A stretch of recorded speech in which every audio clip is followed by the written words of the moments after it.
Baik, untuk praktikum daring yang kedua, ini berkenaan dengan pengenalan keselamatan ya, keamanan kerja laboratorium atau K3 ya.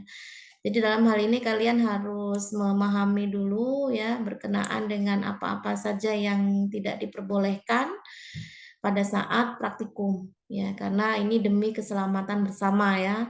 Tidak hanya untuk diri kita sendiri tetapi orang lain begitu. Yang jelas kita harus memahami dulu ya prinsip-prinsip umum tentang keamanan dan keselamatan kerja di laboratorium ya. Yang pertama itu harus mematuhi semua tata tertib yang berlaku di laboratorium ya. Jadi ini tidak boleh tidak.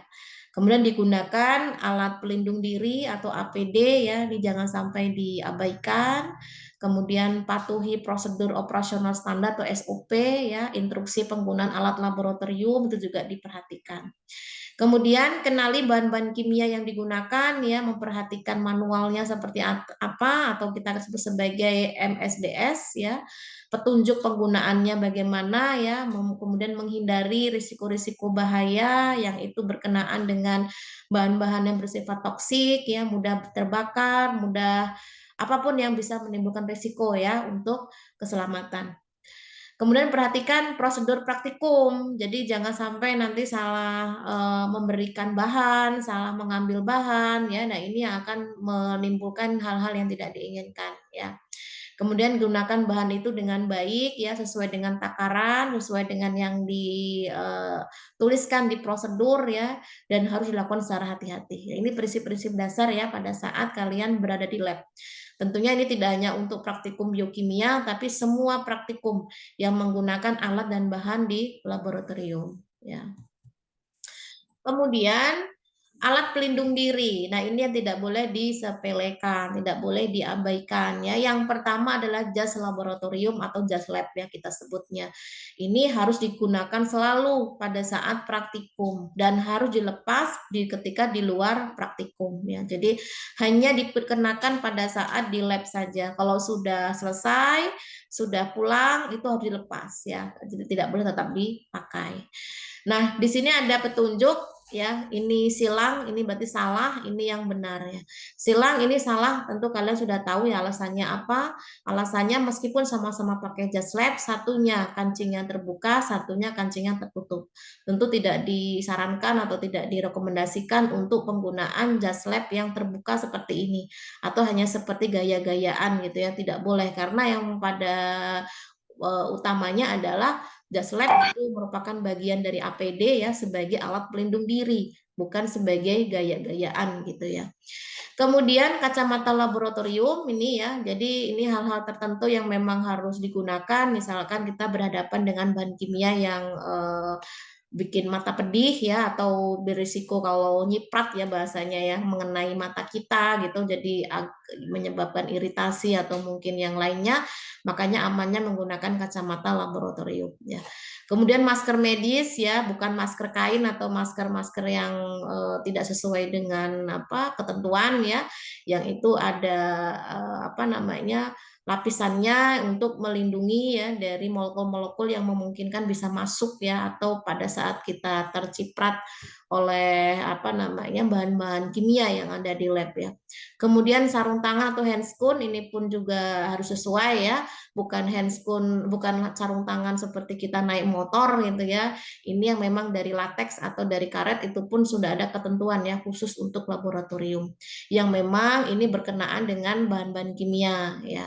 Kemudian sepatu wajib tertutup ya. Jadi jangan sampai menggunakan sandal jepit ya, menggunakan sepatu yang mana terbuka ya, yang memang itu hanya untuk jalan-jalan atau apa, tapi kita harus menggunakan sepatu yang tertutup dan untuk melindungi diri kita ya. Jadi kalaupun toh memang kondisi di mana ada kecelakaan ya yang tanpa diduga reagen kimianya tumpah itu jadi tidak langsung mengenai kulit kita ya, tapi ada pembatasnya yaitu sepatu kita. Paling tidak untuk melindungi awal, tidak langsung mengenai kulit seperti itu. Kemudian, nah ini ada beberapa yang perlu kalian pahami ya. ya paling tidak mengenal lah ya. Mungkin di praktikum-praktikum yang lain kalian sudah dikenalkan, terutama yang mata kuliah kimia ya, karena ini wajib gitu. Kenapa biokimia juga harus mematuhi ini? Karena nanti pada saat praktikum beberapa uji itu menggunakan reagen-reagen kimia, yang itu kalau kalian tidak berhati-hati, ada bahan-bahan yang memang sifatnya toksik ya. Jadi harus memahami dulu nih sifat-sifat atau jenis-jenis bahan kimia ya beserta simbol-simbolnya yang itu ada di kemasan atau di wadah bahan kimia tersebut. Kalaupun toh memang sudah dipindahkan ke wadah gelas atau ke wadah yang lain, silakan dicek wadah aslinya seperti apa. Apakah dia sifatnya toksik atau tidak? Karena ada tanda-tandanya di sini ya, ada logo-logonya atau simbol-simbolnya begitu. Nah, di sini ada yang disebut sebagai toxic substance. Jadi bahan itu beracun. Ada yang korosif ya. Jadi sifatnya itu korosif. Ada yang flammable, itu bahan yang mudah terbakar ya. Kemudian eksplosif itu yang gampang meledak gitu ya, jadi harus hati-hati. Oksidasi ini sebagai agen pengoksidasi. Kemudian ada juga yang water sensitif, ini bahan yang sensitif terhadap air ya, dia akan bersifat reaktif ya ketika ada cipratan dari air ya. Kemudian ada bahan yang reaktif terhadap asam, kemudian ada gas bertekanan, ada yang radioaktif ya.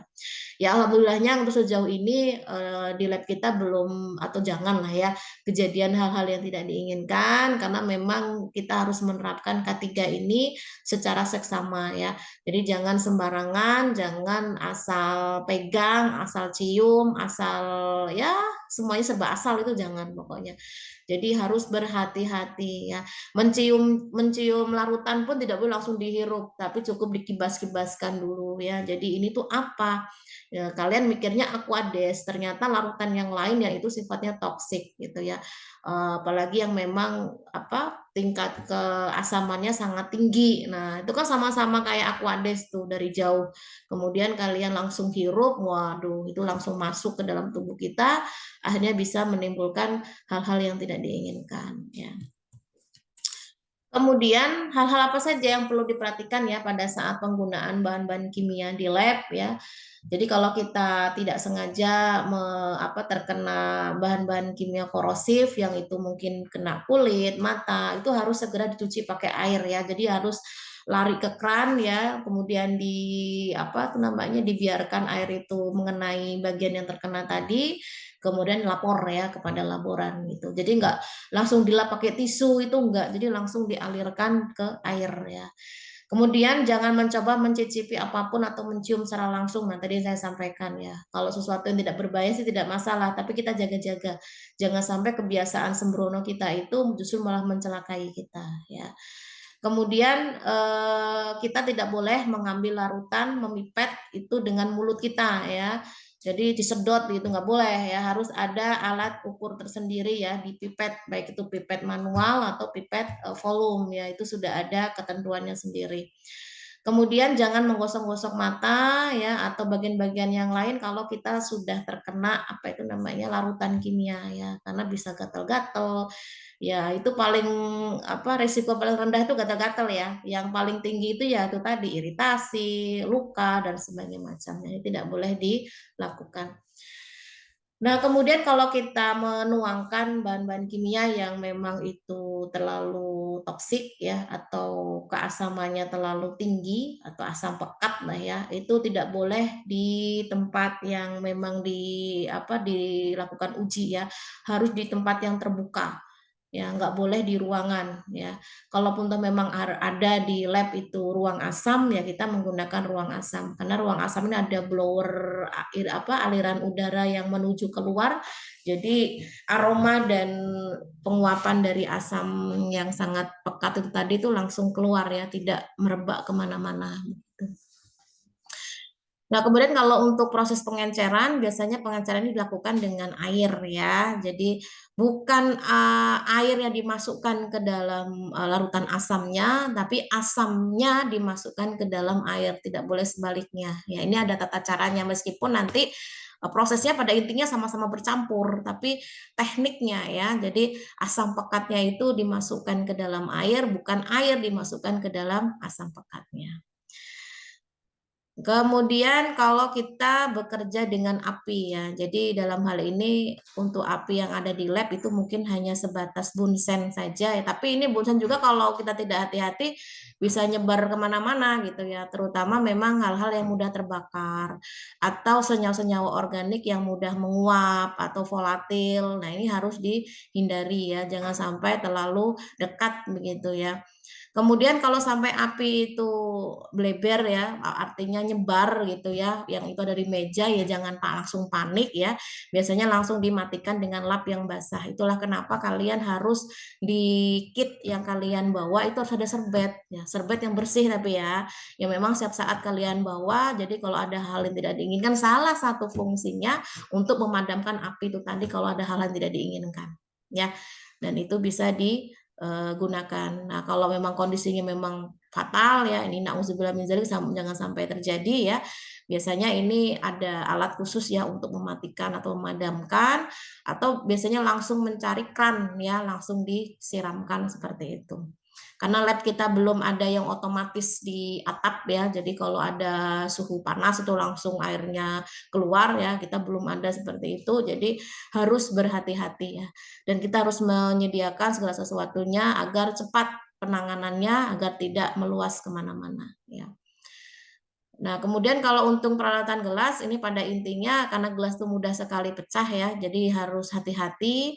Dan gelas yang digunakan itu jangan sampai ada yang gropel-gropel yang karena apa pecah lah atau apalah gitu ya, karena itu sangat tidak bagus ya dalam proses ujinya, yang itu bisa melukai diri sendiri.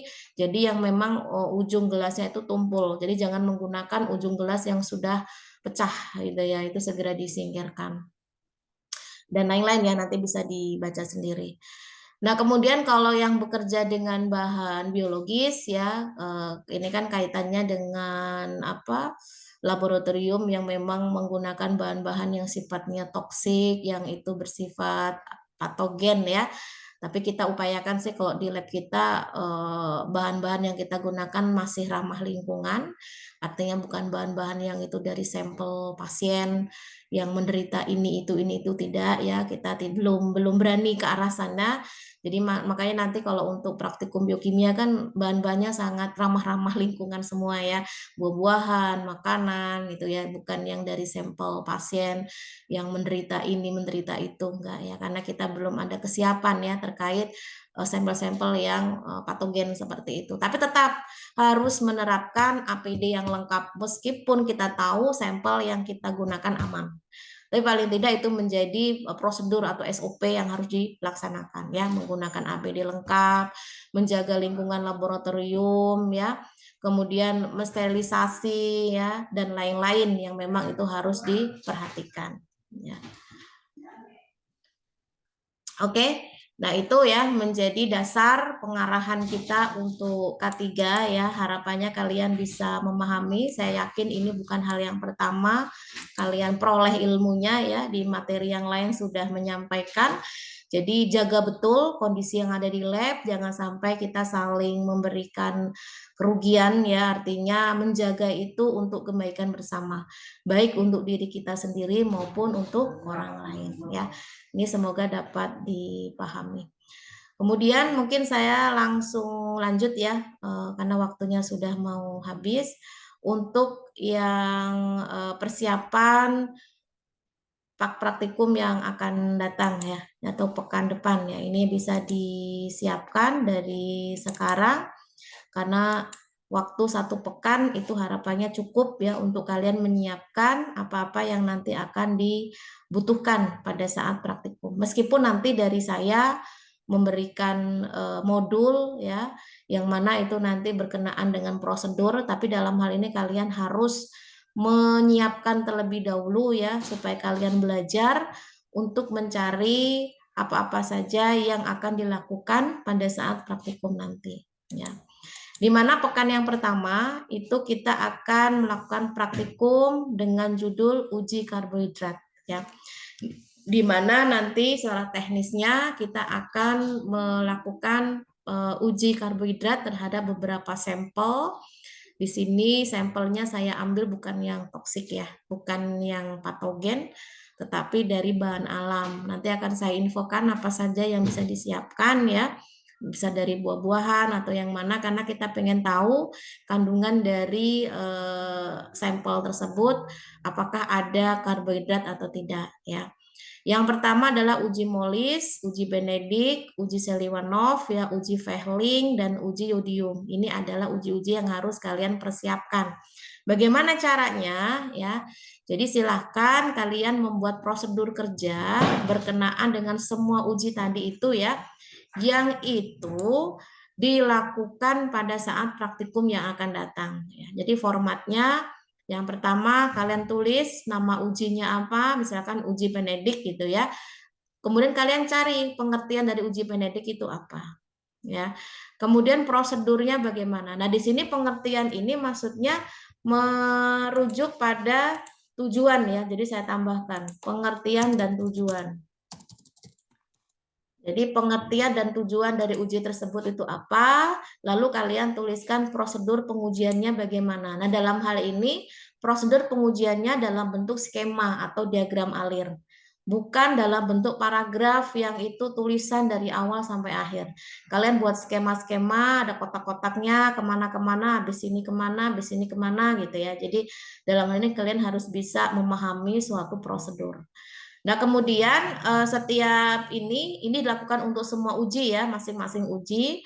Kemudian diketik ya, aturan pengetikannya silahkan diketik rapi, kemudian hurufnya adalah Times New Roman ya. Ukurannya 12, spasinya 1,5 dan ratanya rata kanan dan kiri ya, serta diberikan nomor halaman.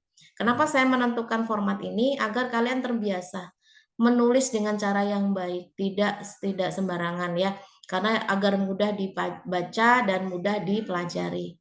Pastikan tidak ada salah ketik ya, belajar harus hati-hati dengan apa yang kita tulis. Kalau salah ketik yang tidak pengaruh sih tidak masalah, tapi yang seringnya adalah yang berpengaruh dengan artinya. Salah instruksi, salah apa yang dilakukan, salah juga hasilnya ya. Kemudian di print ya, masing-masing individu dikumpulkan pada saat mulai praktikum ya. Jadi sebelum mulai praktikum itu dikumpulkan ke dosen ya. Ini sebagai syarat ya, sebagai syarat dapat mengikuti praktikum. Jadi kalau sampai tidak bawa atau tidak mengerjakan maka tidak diperkenankan ikut praktikum. Ini agar bisa kalian disiplin ya dan memahami. Jadi nggak gabut ya, nggak gabut jika di lab itu mau ngapain sih saya bingung ini nggak ngerti nih. Nah jangan sampai seperti itu. Dari masing-masing kalian harus memahami apa yang akan dilakukan. Dengan cara seperti ini harapannya kalian bisa memahami terlebih dahulu sebelum kalian praktikum. Oke, mungkin itu yang akan menjadi penugasan individu sebelum praktikum dan waktunya 1 pekan dari sekarang. Jadi silakan dicari uji-uji ini ya sesuai dengan format ini ya, nama uji, pengertian dan tujuannya, prosedur pengujiannya seperti apa ya. Oke, mungkin itu yang dapat saya sampaikan ya untuk asistensi sekaligus pengenalan K3 dan pengantar untuk praktikum insya Allah pekan depan yang akan dilaksanakan secara luring. Dan pesan saya untuk pembagian kelompok diupayakan seimbang mungkin dan diserahkan ke saya paling lambat hari Jumat ya untuk persiapan di pekan depan. Oke, sampai sini karena waktu sudah menunjukkan pukul 9, saya kebetulan ada rapat ya, jadi tidak bisa sampai setengah 10. Sebelum saya tutup, ada yang ingin ditanyakan berkenaan dengan apa yang sudah saya sampaikan? Silakan.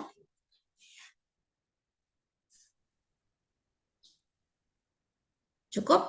Oke, kalau cukup nanti kalau misal ada pertanyaan tambahan bisa ditanyakan saja di grup ya, yang artinya nanti biar kita sama-sama bisa menyimak jawabannya ya, agar satu untuk semua. Jadi apapun yang menjadi kendala-kendala itu bisa disampaikan. Kalau mengenai apa saja untuk bahan yang akan dibawa nanti akan saya infokan ya, karena saya sedang menyusun modulnya juga untuk persiapan di pekan depannya. Baik, terima kasih. Kita akhiri dengan membaca hamdalah bersama-sama. Alhamdulillahirrahmanirrahim. Baik, terima kasih. Selamat pagi. Assalamualaikum warahmatullahi wabarakatuh. Waalaikumsalam Waalaikumsalam warahmatullahi warahmatullahi wabarakatuh. wabarakatuh. Makasih, Bu. Makasih, Bu.